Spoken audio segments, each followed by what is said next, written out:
Before the government and State House of Assembly in Kano abused that could guarantee the safety of women and children. While we await the negotiations, deliberation and assent to these bills, the cries and plight of women who are victims and survivors reverberate around communities here in Kano. On this episode of Community Forum, we're going to be examining how the government can address some of these challenges. Welcome to the program. I am Sarah Ayuku.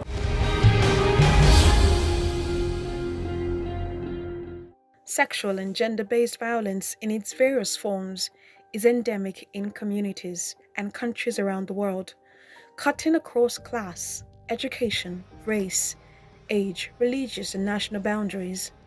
The World Health Organization estimates that 1 in 3 women worldwide have been subjected to either physical and/or sexual intimate partner violence or non-partner sexual violence in their lifetime. Currently, Nigeria has the 3rd highest rates of sexual and gender-based violence, with data showing that at least 30% of women and girls aged between 15 and 49 have experienced one or multiple forms of sexual abuse. Gender-based violence includes child marriage, female genital mutilation, intimate partner violence, non-partner sexual assault, sexual exploitation, child abuse and female infanticide, with Nigeria having the 3rd highest rates of SGBV in the world.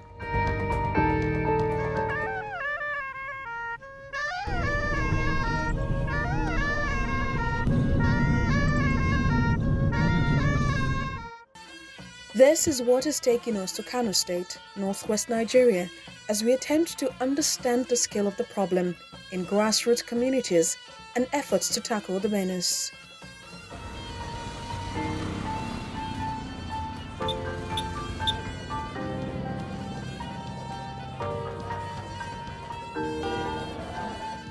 With the growing population of Kano State, communities are witnessing an upsurge in activities and practices that expose the most vulnerable members of the society to the risk of being abused.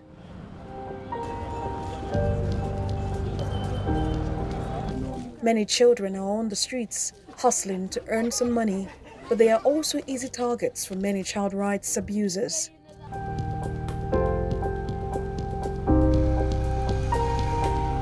In the last 5 years, the state has recorded more than 4,000 cases of sexual violence, mostly against young children below the age of 13 years.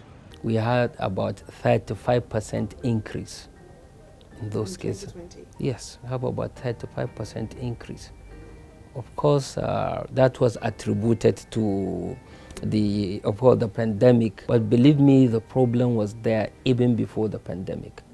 Even before the pandemic. This started right from around 2010. Around 2011, I was the chairman that went around to investigate the spike in rape cases. Could you imagine at that time, it was around June 2011. Our report indicated that by June, we had about 350 rape cases. This is 2011. 350 rape cases, whereas in the previous year there were about 90-something cases. From then it has been increasing. It has been increasing, and these are the ones that are reported. And out of these 350 reported, you can guess how many were successfully prosecuted. You understand, not up to 30%. Those cases were successfully prosecuted, not because we could not prosecute them, but because people were not willing to come forward and testify. We have a serious problem that we really have to tackle head on. With each passing day, the need to protect women and children from such abuse becomes more pressing. This is the crux of this meeting, where gender rights advocates are charting the way forward for communities in Kano. In November 2021, Connected Development launched the 2nd phase of its Galvanizing Mass Action Against Gender-Based Violence in Kano campaign. The target is to develop an action plan to end all forms of gender-based violence. It is also to advocate for the adoption and integration of Violence Against Persons Prohibition Act and the Child's Right Act. The campaign, which is supported by the Canadian High Commission, is a direct response to the menace of sexual and gender-based violence that is common practice in many states across Nigeria. The Galvanizing Mass Action Against Gender-Based Violence is a project that intends to mobilize women and girls and young people to champion advocacy around the domestication of the Violence Against Persons Prohibition Act in Kano. And over the period of the project implementation, we've been able to go on advocacy visits to various stakeholders in the state, where we continue to engage them to see that, yes, for us to make them understand the importance of domesticating this act that tends to protect women and girls and other vulnerable groups from all forms of abuse. So we've trained over 30 gender advocates who will continue to champion this project even after the project period has elapsed. Though the campaign has recorded some successes, more still needs to be done. For the second phase, we intend to create more awareness, because during the first phase, there are lapses we identified with some of the communities we visited. We understood that a lot of people are not aware of some of the provisions of the VAP Act, so there's need for further sensitization on what the laws are all about, the provisions, and how people can be able to engage, how people can be able to make use of those provisions to safeguard their own lives. Child marriage is very common in many parts of northern Nigeria. But beneath the smiles and laughter of many are cries. In this Sharia-legislated Kano state, the rates of child marriages are some of the highest in the country. Child marriage is both a cause and result of poor education of girls in Nigeria. UNICEF estimates that there are more than 10 million out-of-school children in the country, of which over 60% are girls. For years now, the Kano state government, with its lawmakers and clerics, have been deliberating on issues depriving children, particularly girls, of their rights to education and life. But the longer the discussions linger, more and more girls become victims of child marriage, rape, and sufferers of birth complications. There's a lot of up and down when it comes to gender-based violence in Kano State here. We're heading to the Madobi local government area of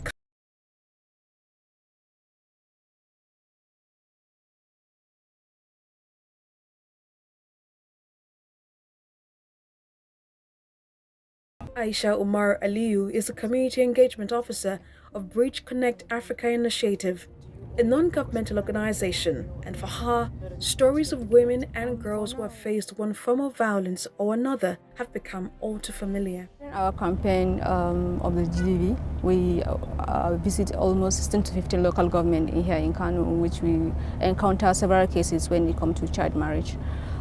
Some of them even lost their lives. Some are even punished because they refuse to get married at that tender age of 8, 7, 9, and 10.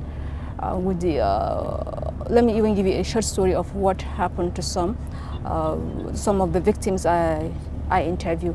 There's one particular local government here in Kano that they have almost 50 to 60 survivors. I interviewed one of them, which is just 20 years old. When you look at her, you think she's almost 40-something. A parent forced her to get married at the age of 9, which she refused.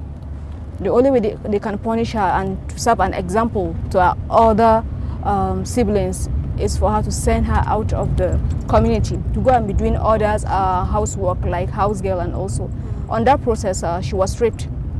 She was raped. When her madam find out, she have to go and take her to a quack doctor to remove the baby when it was 4 months old. So during that time, she encountered vaginal fistula. So they forced the guy that raped her to marry her. If you look at the communities you've visited, what is peculiar to these communities, and how is your campaign changing the narrative there? I may say we have achieved a lot, because we have to change the narrative of their parent to understand giving out their their daughter out in marriage in such tender age is risking their life. That is one. And it caused a lot of damages to them, denying the girls of their right, denying the girls to go to school. They have dreams. Some of the parents don't understand now the implication of doing that. Some are even willing to even put their children in school. But some are even saying that in their community, there is nothing like school for them. The school is not built. The only school they have is this Islamic Arabian school. That is the only school they have. But if government will provide them with schools, build schools, and like recruit teachers, at least that will they will have like they'll have a like reduction of those they'll have a reduction of this child marriage. Even them, they are not even happy of giving themselves and giving their children out in marriage at that and that age. It's just that they don't know what to do. Now we are going to another community where we are going to see some of the survivors and listen also to their stories, which is touching. Not too far from the beautiful city are child brides, wallowing in pain, disappointment, exhaustion, anger, stigmatization, self-pity, completely uncertain of what the future holds. That's if they even dream of one.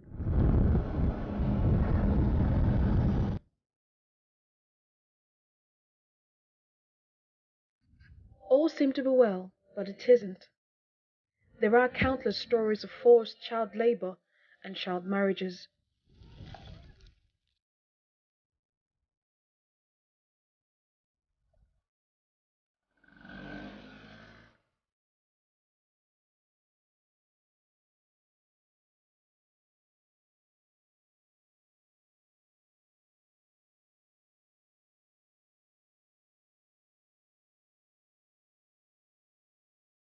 Many women here have stories to tell. Their stories are chilling, and one thing that stands out is their helplessness in all of this. They do not want the next generation to go through their ordeal.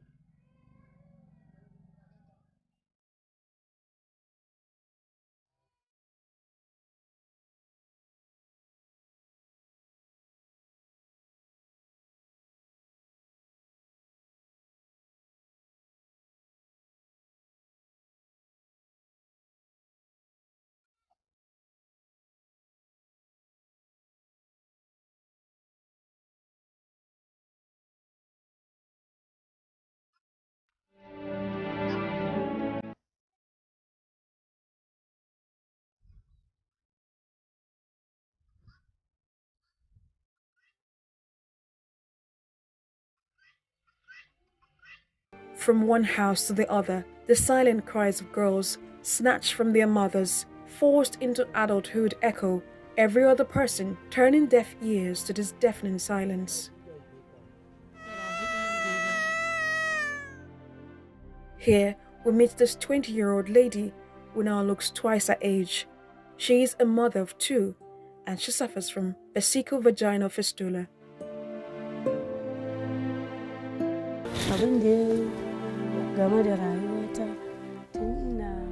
When I was 12, I was taken to one of my aunties because I didn't want to get married.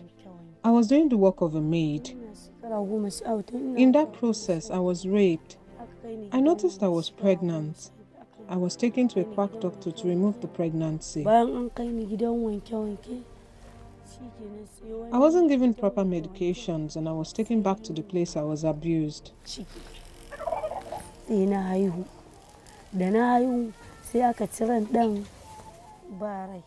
Another person raped me and I gave birth.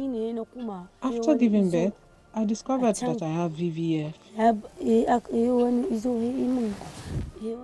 I have been operated on, but I still have a problem urinating. I find it difficult to sleep no matter how long I lie down. I was still forced to get married in all of this to cover my shame to the person that raped me. There is stigmatization in this community. I don't have what to eat. I have to beg. Sometimes I have to sell my body to feed, sometimes for 50 or 100 naira. My husband has abandoned me for more than 4 years now. I need medical help and financial assistance.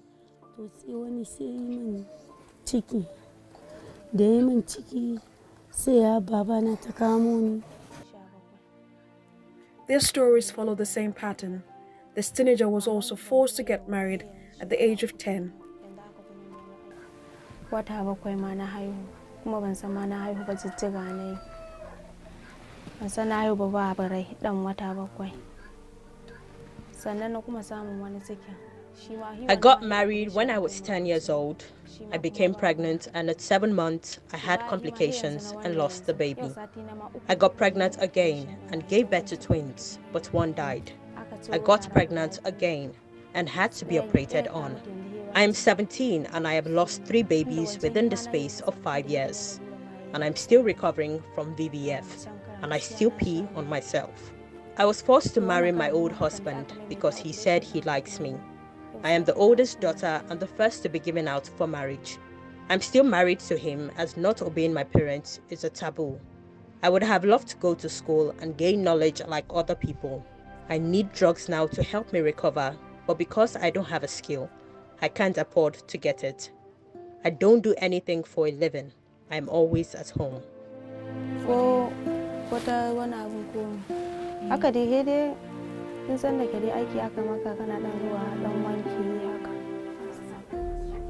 This 17-year-old lady was forced to marry a man older than her father at the age of 10.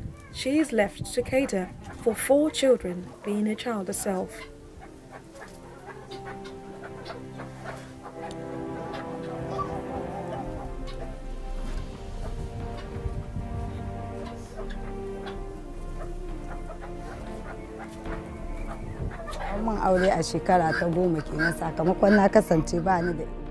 I was told to endure, that it's part of life. When I was pregnant with my first child, I slept in the hospital for 3 days. Had complications I was to be operated on, but it wasn't done and I gave birth. I was injected to sleep and then taken home. I didn't know how I got home. I peed and excreted on myself in bed. I no longer eat with salt because I have high blood pressure. I'm still married to my husband, but I would have wished to marry someone much younger like me. There are other girls that bring whom they want to get married to. I have thought about leaving my husband, but I was tired and beaten up. My husband does not take care of the kids because he's old. I put my kids in school since I didn't have the opportunity, but it has not been easy.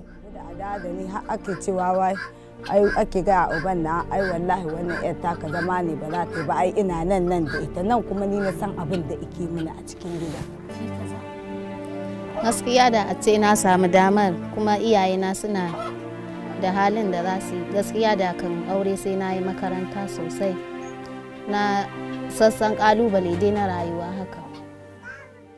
I got married at the age of 10. I was forced into the marriage by my parents. It was not my choice. I had 4 children.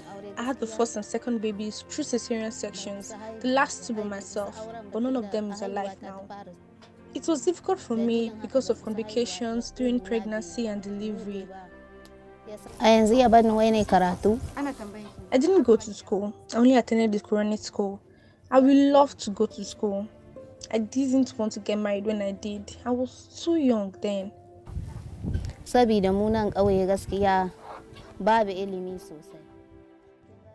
Education has a lot of benefits. We have schools in my community, but I could not attend because my parents didn't have the means.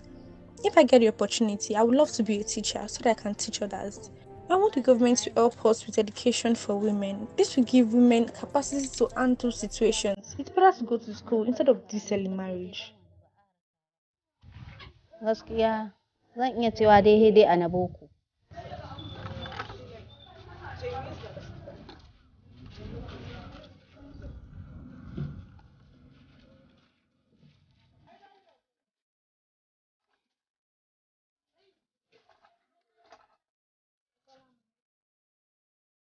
Alaikum, Hajiya Maryam, bismillah. We visited the home of 37-year-old Amina, not a real name. She has faced some form of abuse after getting married at an early age. She has 10 children. She talks of how a prospect of marrying for love was squashed by the desires of her parents.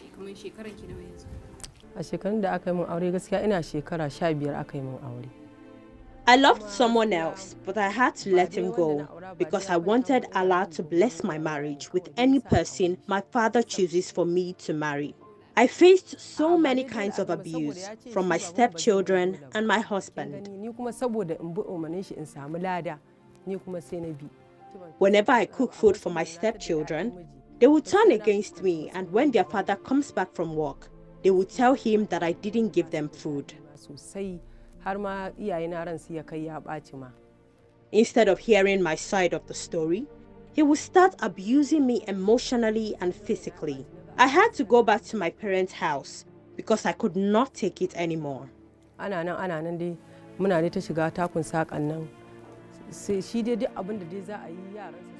have 10 children for this man, and what to eat is a problem. I have to hustle very hard so that myself and my children can feed.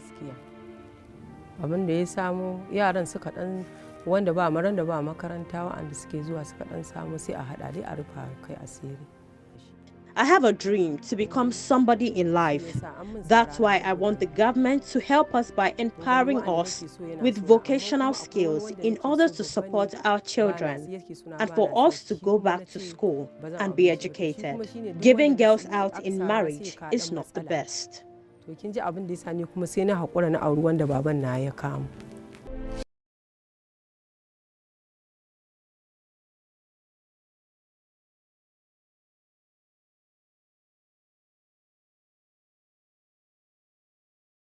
These are just some of the troubling stories of the ordeals and violence women and girls go through in different communities in Kano State and across Nigeria.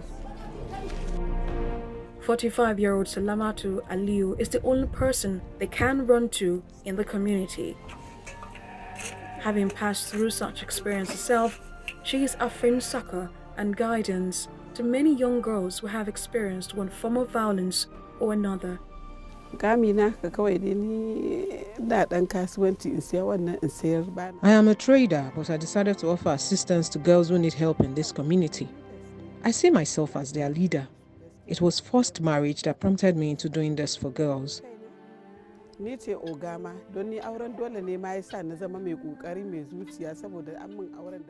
I was also a victim. I was not ready for marriage, but my father insisted.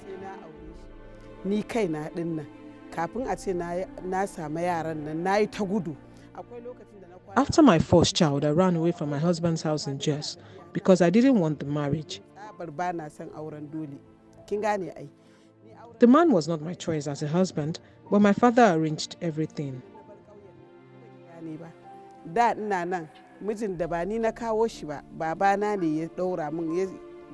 The more they took me there, the more I ran away. I could not stay in the marriage. I was unsettled till the marriage was dissolved. My parents assisted me to repay the dowry, but left me alone. I went back to Jos, where I remarried when I was ready. In the first marriage, I was just a child, and it was forced on me by my parents. In this community, men are more powerful than women. Once they see a match, they force you to get married. If you refuse, you would be the loser.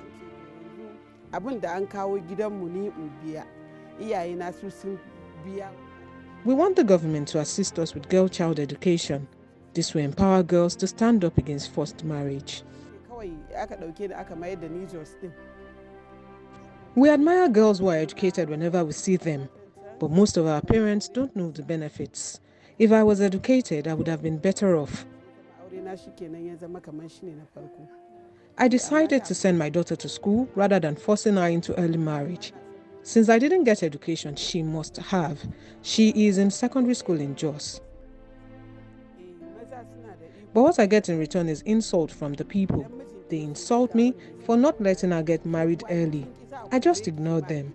When she is through, then she can get married and the husband must agree to let her continue her education. In many cases, the victims of gender-based violence have to face many sexual and